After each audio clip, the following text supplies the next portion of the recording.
Nah, dalam Quran surat Al-Baqarah ayat 255, perhatikan saya, ini pasti kenal semua. Allahu la ilaha illa huwal hayyul qayyum. Pada ingat itu, kalau ayat ini dibacakan langsung ingat. Wah, itu ayat kursi, Pak. Buat apa? Ya, buat nakut-nakusin juri gitu kan? Ya nggak apa-apa. Jurinya siapa? Pertanyaan dilanjutkan. Pada ngejawab ya, juri.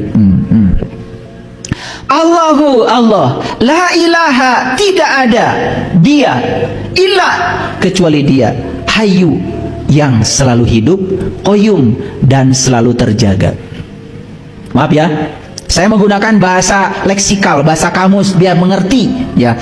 Allah, tidak ada Tuhan selain dia, yang maha hidup, hayyu, qayyum, yang maha terjaga. Qayyum, qiyam, itu maha berdiri sebetulnya, jadi maha terjaga. Siapa yang dalam diri kita selalu hidup? Nafas.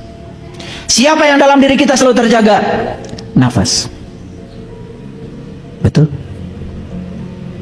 Kalian tidur pun nafas gak ikut tidur. Betul? Pernah pamitan sama nafas? Pamit nafas, saya mau tidur. Pernah? Enggak, untung aja nafas gak ikut tidur. Betul nggak?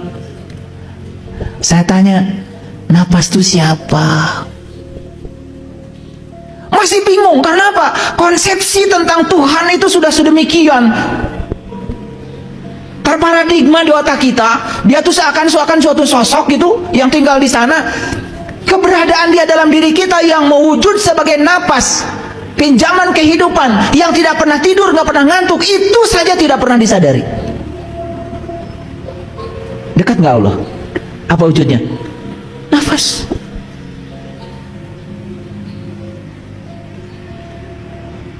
Orang melakukan kebaikan bernapas, orang melakukan keburukan bernafas. Allah ngikutin saja karena beliau itu adalah Rob, fasilitator. Terserah kamu. Karena di balik semua pilihan ada risikonya.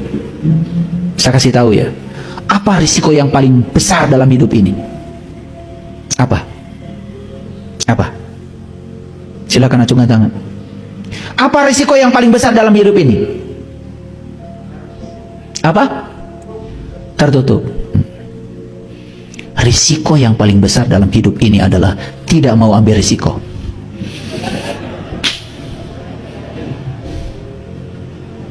Betul nggak? Kalian tuh kalau ditanya mutar jawaban kemana-mana. Risiko yang paling besar dalam hidup ini adalah tidak mau ambil risiko. Itu risiko yang paling besar. Dan semua orang yang tidak ambil risiko pasti nggak berbuat apa-apa, bukan? Mau dagang takut rugi, betul? Mau belajar takut pinter, betul nggak? Iya. Mau bisnis takut kaya, betul apa tidak? Iya. Mau ngaji takut sesat, belum ngerti udah menilai orang. Ya. Semua orang yang tidak mau mengambil risiko apapun, hidupnya tidak akan mengalami kemajuan. Dan semua orang-orang hebat di semesta ini adalah orang-orang yang berani mengambil risiko dari sebuah pilihan hidupnya. Jadi kalau saya tanya, apa risiko yang paling besar dalam hidup? Tidak mau ambil risiko. Itu aja susah. Tertutup lagi jawabannya. Kalau jawaban itu yang tuntas, sekali menjawab langsung tuntas. Paham? Tidak menimbulkan perdebatan lagi. Yuk kita lanjutkan. Allahu la ilaha illa huwal hayyul qayyum. Saya mau tanya sama kalian semua. Terasa nggak yang maha hidup ada di sini sekarang? Apa wujudnya? Menghidupi kalian. Betul? Terasa nggak yang maha terjaga menjaga kita saat ini? Terasa? Apa wujudnya? Dia tidak pernah meninggalkan kita sesaat pun. Kalian makan, selesai makan, dia yang ngurus semuanya. Mana yang buat anus, yang mana buat ginjal, mana yang buat darah, yang mana buat otak, mana buat mata, mana dipisah-pisah oleh dia semuanya. Sadar nggak? Masih mencari keluar? Kalian lagi ngiris bawang di dapur, sek, kena darah, ada darah. Ambil betadin, tutup. Sel dalam tubuh ini hanya dalam sekejap melakukan aktivitas dengan kecerdasannya, menguntai diri untuk menghentikan darah dulu. Besok-besok menguntai diri untuk apa? Menyempurnakan yang terkoyak. Besok-besok menguntai diri untuk menyempurnakan. 2 minggu setelah kalian terluka, gak ada bekas lagi. Masih mencari Allah di luar dirimu, masih mencari yang maha terjaga di dalam diri kita. Ya Allah, kalian bisa melihat karena kehadiran Dia, kalian bisa mendengar karena kehadiran Dia, kalian bisa mengunyah semua makanan dan merasakan semua makanan karena kehadirannya. Kalau tidak ada napas, semua tidak bisa dirasakan. Masih mencari di luar dirimu. Heran saya.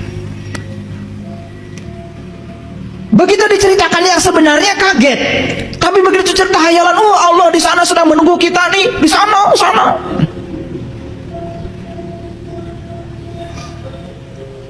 Karena sudah terparadigma, otak kita sudah terbentuk seperti itu.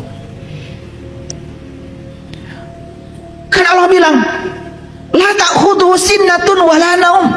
Boro-boro tidur Allah, ngantuk saja nggak pernah. Dan kalau Allah ngantuk, berarti Allah akan lepas sesaat. Tidak pernah. Boro-boro tidur, ngantuk saja tidak. Lahu ma fis samawati wa ma fil ard. Aku meliputi langit dan bumi dan semua yang di antara keduanya.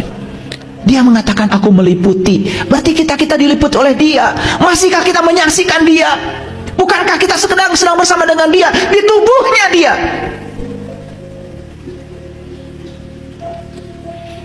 Kalau ikan masih menanyakan di mana garam, wajar, karena dia tidak sadar, karena dia hidup di laut. Kalau burung masih menanyakan di mana angkasa, wajar, karena dia tidak sadar. Tapi kalau manusia masih menanyakan di mana Tuhan, tidak wajar.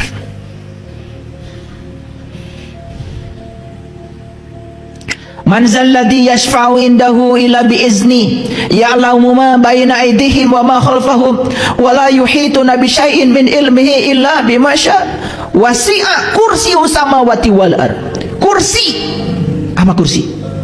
Kursi itu siloka dari kekuasaan. Wasi'a kursiyyus samawati wal ard, kekuasaannya meliputi langit dan bumi. Itulah hebatnya yang Maha Kuasa. Semakin Dia berkuasa, semakin dekat dengan yang dikuasainya. Terasa nggak kuasanya Allah pada diri kita?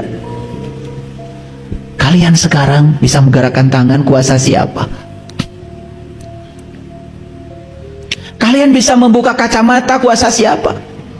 Kalian bisa memasakkan kancing, masuk ke lubang kancing, kuasa siapa?